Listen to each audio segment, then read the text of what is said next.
All right, talking to the good folk at Property Brokers. This week we're joined by the man in charge of the Mid-Canterbury part of the country when it comes to the team of Property Brokers, Chris Murdoch. Nice to have you on the show. How you doing? Yeah, good. Thanks, Tom. Nice to be here. Excellent. So we know there's been a few rather indifferent and inclement weather events in recent times, but the region as a whole at the moment, Mid-Canterbury, how's it looking? Yeah, we've been through a bit of rubbish weather, of course, and most of the country has, I think. It's been a slow spring, really, Dom. The dairy guys are struggling again with feed. There's just no warmth until we get some heat. I think we'll struggle. Everyone's pretty cautious about how they use their fertiliser and the cost of fertiliser these days. You've got to be pretty careful with that as well. So it's not a matter of just chucking a whole lot of urea on and hoping it'll grow anymore. But yeah, things are coming right, but they've been bloody wet, to be honest. Yeah. Wet winter. Yeah, exactly. And as you say, for a lot of people as well. What about the property market, rural property market in Mid-Canterbury at the moment? How's it holding up?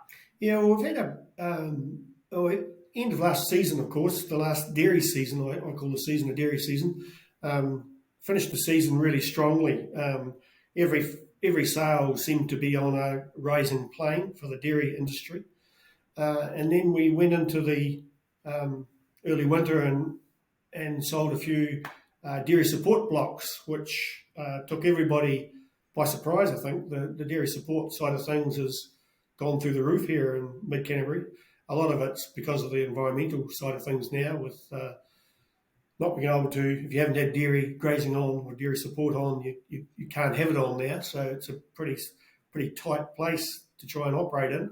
So we had 2 or 3 sales that were in the mid-50s a hectare for dairy support, which is unheard of before. Probably before that you would have said maybe mid-40s.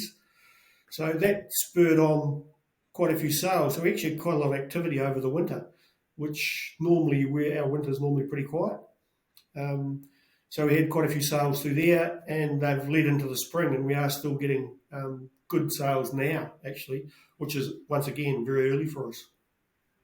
So dairy's looking pretty good, and that's predominantly what's around that area. What about other sort of types of farms as well? Any sort of activity around there? Yeah, there has been. There's been a couple of large corporates bought up large individuals, actually. So it's interesting. There's a couple of 1,000-hectare farms sold, or blocks of land sold over this last winter period, and they've been arable blocks. So the arable scene is actually, it's not as strong as the dairy, but it is still there, around that 47 to maybe up to 50 hectare at the top end. Of course, the dairy, the arable values of the grain is quite high at the moment as well. We heard yesterday of the last of the barley selling for $665 a tonne for barley, so that's huge. So the arable side's good. The beef, of course, is good. Beef and lamb are good. So yeah, our market overall is looking pretty strong going into this period. Really, cost structure is a bit of an issue, but yeah, absolutely. Buyers and next season, what can you tell people in terms of what they should be looking out for? What are some of the key things there? I think one of the biggest things is to realise they are going to have competition in the market. So if you're looking to purchase, then you do need your ducks in a row. So my advice really would be to go to your bank, sound the bank out to exactly where you can go to and what sort of thing you can afford. No point wasting time and money on something that you can't afford, or if you can go better, for that matter. I also think you need to probably get yourself aligned with a good environmental company or an environmentalist that you can actually, when you do find something you like, you can actually ring up and have a discussion with them straight away, not have to go through all the introductory stuff. So my advice would be to get in tone with an environmental group and understand what is required in today's environmental standards. Yeah, it's a very good point you raise. For more info, Chris, it sounds like Mid-Canterbury's in pretty good heart, and if people are interested in buying or selling within the region, What's the best way? Yeah, it's probably the easiest way is just to give one of our guys, one of our team at property brokers here in Mid-Canterbury, or Canterbury wide, that really, give us a call. We've pretty well got our finger on the pulse of most of the things that are happening here, I think. I'd like to think we have.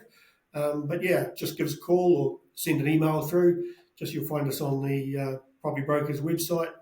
Don't hesitate to call us, and we're more than happy to give some information out. pb.co.nz is the website. Chris Murdoch from Mid-Canterbury. Lovely to have you on the program. Thanks for your time. Appreciate your call. Thanks very much. Cheers, Tom.